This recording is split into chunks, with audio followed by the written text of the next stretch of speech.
शुभ नाम? मेरो नाम रोहिन्द्र राई। रोहिन्द्र। रोहिन्द्रजीको लागि एकपल्ट ताली बजाइदिनुहोस् न।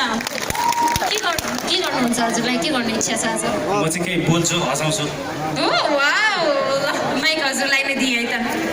हस्, थ्याङ्क यू। म चाहिँ केही कुरा गर्न चाहन्छु। समयको परिवर्तनको बारेमा भन्न चाहन्छु। हामी सानो सानो हुँदाखेरि हामीभन्दा अगाडिका हजुरबाहरूले भन्नुहुन्थ्यो नानी पाउन कहिले कहिले कोक्रो बुन्न पहिले। तर अहिले समयमा परिवर्तन आइसक्यो। अहिलेका केटाकेटीहरू चाहिँ के गर्छन्, बिहे गर्न कहिले कहिले बच्चा पाउँछन् पहिले। त्यस्तै अब अहिले नेपालमा लोकतन्त्र आइसक्यो, नारी पुरुष बराबरी भए। पहिला पहिला भन्थे समय आउँछ पर्खँदैन, बगेको खोला फर्कँदैन। तर अहिलेका चेलीबेटी दिदीबहिनीहरू भन्नुहुन्छ समय आउँछ पर्खँदैन, बगेको खोला फर्कँदैन, हातमा कुचो नलेसम्म घरको लोग्ने तर्सँदैन। अब तपाईँलाई म सानो एउटा दाउरेको कथा भन्न चाहन्छु। नेपाल त्यसै पनि गरिब देश हो, गरिब देशका हामी गरिब नागरिकहरू, यहाँलाई म दाउरेको कथा भन्न चाहन्छु। एकजना दाउरे हुनुहुन्थ्यो, उहाँको पेसा नै थियो दाउरा बेचेर आफ्नो गुजारा गर्ने। अनि एक दिन उहाँ दाउरा काट्नको लागि ठुलो पोखरीको छेउमा जानुभएछ। अनि दाउरा काट्दै हुनुहुन्थ्यो, दुर्भाग्यवश उहाँको हातबाट अचानक बन्चरो खसेर ठुलो पोखरीभित्र पस्यो। पोखरीमा डुब्यो बन्चरो। बिचरा दाउरेलाई पौडी खेल्न आउँदैन थियो। पोखरीको छेउमा बसेर हार गुहार गरेर रुन थाल्यो। यो रुवाई सुनेर पानीभित्र रहनुभएका जलदेवता पानी बाहिर आएर सोध्नुभयो, तिमी को हौ, किन रोएको? त्यसपछि दाउरेले भन्यो, हजुर म त दाउरा बेचेर आफ्नो परिवार पाल्छु, गुजारा गर्छु। मेरो गरी खाने भाँडो बन्चरो नै पानीभित्र डुब्यो। मलाई पौडी खेल्न पनि आउँदैन। अब म बन्चरो कसरी निकालौँ?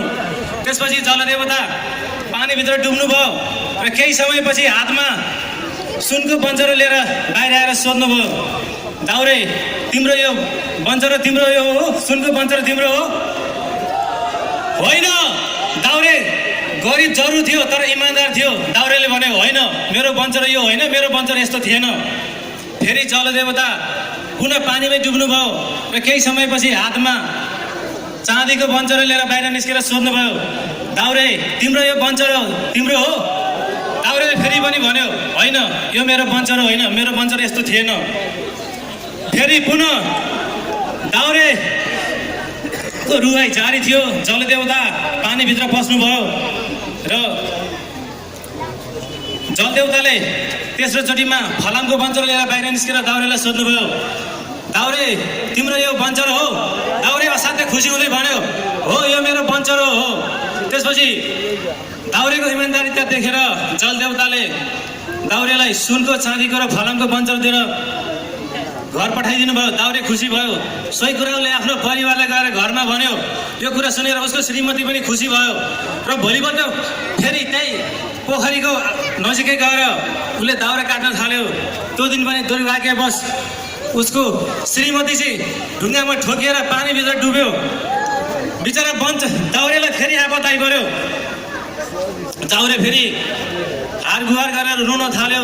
त्यसपछि जलदेवता पानी बाहिर आएर सोध्नुभयो, दाउरे आज तिमीलाई के भयो? त्यसपछि दाउरेले भन्यो, मेरो हिजो त बन्चरो डुबेको थियो, केही पनि थिएन, म आफ्नो गुजारा जसो जसो गर्थेँ होला। तर आज त मेरो जीवन बिताउने जीवनसँगै नै मेरो श्रीमती नै पानीभित्र डुब्यो, म के गरौँ?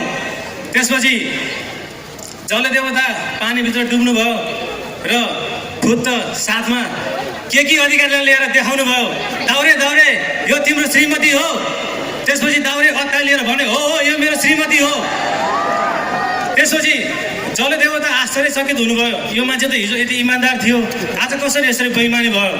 त्यसपछि जलदेवताले सोध्नुभयो दाउरेलाई, हिजो त तपाईँ यति इमान्दार हुनुहुन्थ्यो, तर आज अर्कै केटीलाई तपाईँ कसरी आफ्नो श्रीमती हो भन्दै हुनुहुन्छ? त्यसपछि दाउरेले हतार हतार जवाब दियो, हजुर म त गरिब मान्छे, दाउरा बेचेर गुजारा गर्ने मान्छे, तपाईँले अहिले के अधिकारी देखाउनु भयो? म यो मेरो श्रीमती होइन भन्छु, तपाईँ फेरि पानीभित्र डुब्नुहुन्छ, वर्षा राउतलाई देखाउनुहुन्छ यो तपाईँको श्रीमती हो होइन भन्छु, तेस्रोचोटि मेरो श्रीमती निकाल्नुहुन्छ अनि मलाई 3वटै श्रीमती दिएर पठाउनुहुन्छ। म गरिब एउटा श्रीमती पाल्न त मलाई गाह्रो छ।